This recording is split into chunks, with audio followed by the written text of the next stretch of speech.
Aurrekontuak onartu dira.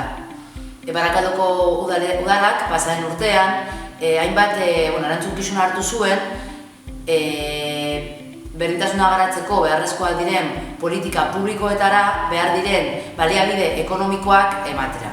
Gure harridura izan zen aurrekontuen proposamena heldu zitzaigunean ikusi genuela 0,5 baino ez zaiola eskaintzen emakumearen sailari.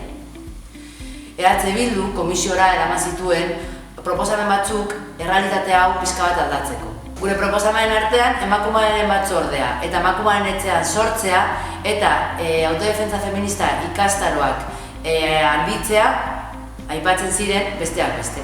Gure helburua emakume sailaren aurrekontua bikoiztea izan zen ezusteko eta kreditu globalari eskaintzen zaion diru kantitatea murrizten kontuan izanek partida ekonomiko hau ia 3 milioi eurotara iristen dela.